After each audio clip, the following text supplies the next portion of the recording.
Okay, welcome po muli sa ating munting YouTube channel. Ito po muli ang inyong Pinoy Firearms Instructor na gunsmith din naman. At bago ako bumati at magpasalamat ay gusto ko lang muna basahin ang katanungan ni Froilan Nagal.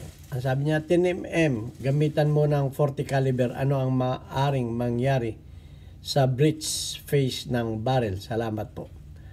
Okay, kung may epekto ba ang 40 caliber kung iputok mo sa 10mm na baril? Okay, so bago natin sagutin yan ay gusto ko lamang munang magpasalamat sa lahat ng ating mga 37,900 plus na mga subscribers. Maraming salamat sa inyong patuloy na pagtangkilik at panonood ng ating mga videos. Thank you do sa mga hindi nag-skip ng ads sapagkat tayo nga po isang charity vlogger na meron tayong 6 na estudyante na mga tinutulungan na anak ng mga single parent, at yung ating kinikita sa ating YouTube channel ay tinutulong ko sa kanila. Ayan, at pasasalamatan lamang natin ang ating mga sponsor na nagpapadala ng pagmamahal sa ating mga beneficiaries. Ito po ang ating GCash number. Okay, thank you very much. Shout out kay Alfredo Isidro Ordo Sipay ng Las Piñas, kay Architect Arnel Salvador ng Kuwait, kay Jubel Platon ng Riyadh, Saudi Arabia, kay Ombet ng Kia Motors, kay Anthony Evangelista ng Pasay, kay Adrian A. Ayaw niya magpakilala. So, at kay Conrado Ilolailio at kay Junard Diaz. Maraming salamat sa inyong pinadalang tulong para sa ating mga estudyante. Ayan, at sana marami pa ang mag-sponsor. Hindi po tayo tumitingin sa laki ng halaga. Ang malaga po tayo nakatulong. Ayan, at pag lumaki pa yung ating YouTube channel, ay dadami rin siyempre yung ating mga tinutulungan. Ayan, at congratulations kay Jubel Platon dahil napakinabangan niya yung ating videos. Siya yung nagtanong na yung chamber, yung bala ng kanyang 1911 ay hindi nagdidiretso sa chamber. So panoorin ninyo yan.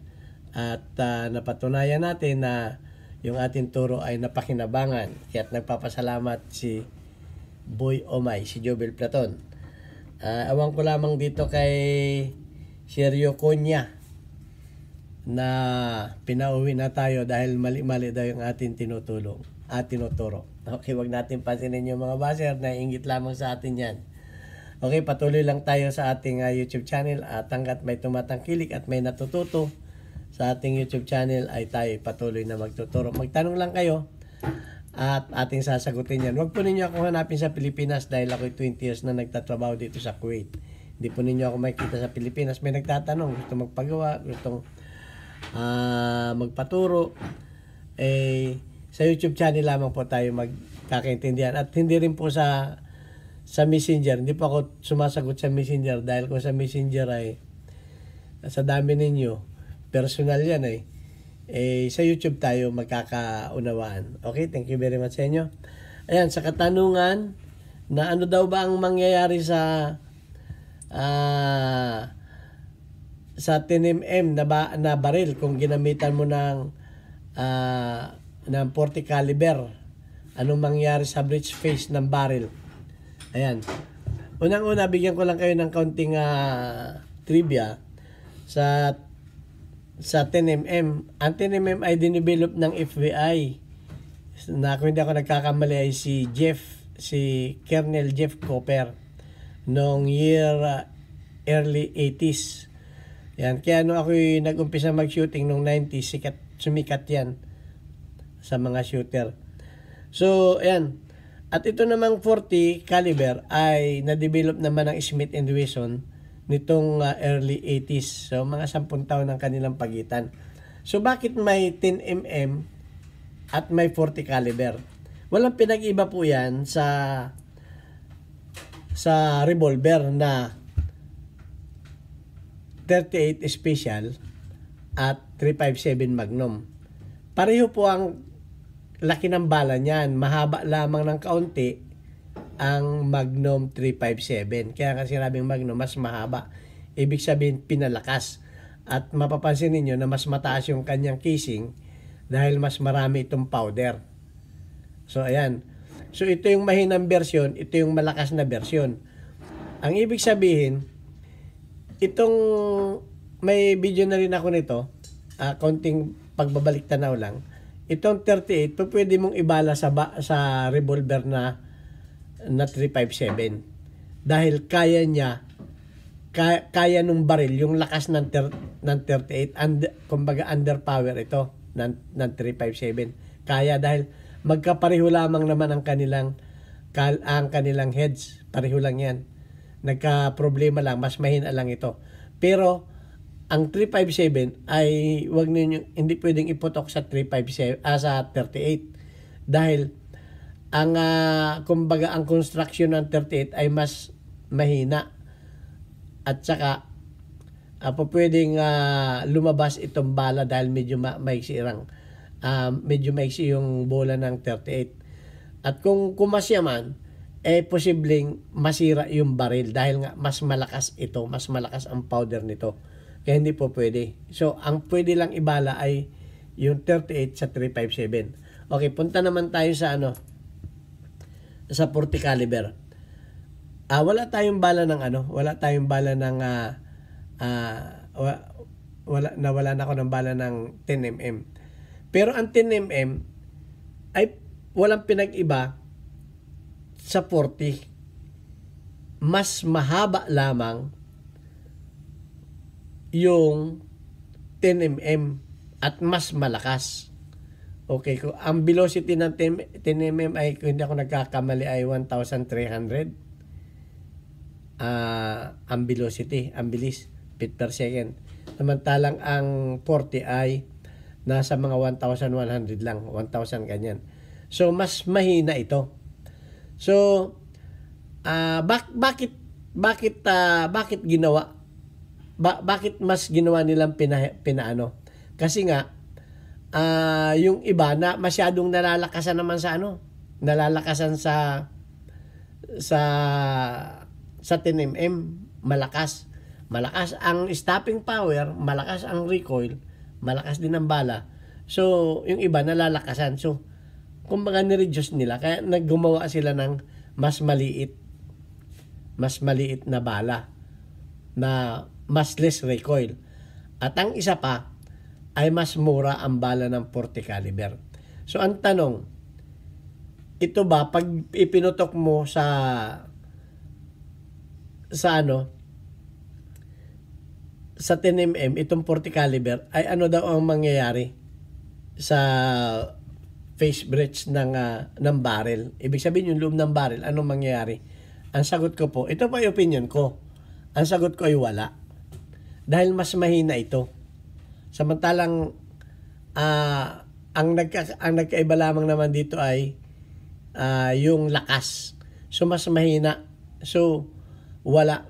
At ni-research ko din, siyempre magre-research din tayo, na pwede rin ninyo itong iputok sa 10mm. Pwede rin. Dahil may napanood din akong videos, gusto nyo panoorin ninyo. Dahil ayoko naman na gumawa lang ako ng sarili ko, hindi naman pa pala pwedeng pumutok. Pwede ito sa 1911 na 10mm na baril. Okay, ang ginamit nila ay Rock Island. Rock Island ang ginamit na pan-testing. So, pinanood ko rin lang yun. Siyempre, wala naman akong baril na ganun. Pinanood ko. At pwede, pumutok nga naman. Pero, wala naman silang sinabi na nakakasira na dahil ang pinagkaiba lang nito, ang 10mm ay large ang primer. Ito ay ang primer nito ay small. At yun nga lang ang mas malakas yung 10mm. So hindi makakasira ito. Hindi ito makakasira dahil mas mahina nga ito pareho lang naman ang size ng bala nito. Pareho lang. Ang nagkaiba lang nito ay yung haba. at yung lakas. So, sa aking opinion, in my honest, humble opinion, hindi ko alam, hindi ko sinasaklaw yung opinion ninyo, dahil ito ay mas mahina, hindi ito makakasira sa barrel ng 10mm. Pero baka yung 10mm ay makakasira sa 40 caliber dahil mas malakas. So ayan, at opinion ko yan na walang mangyayari, walang hindi masisira dahil pareho lamang, ang nagkaiba lamang nito ay haba at lakas.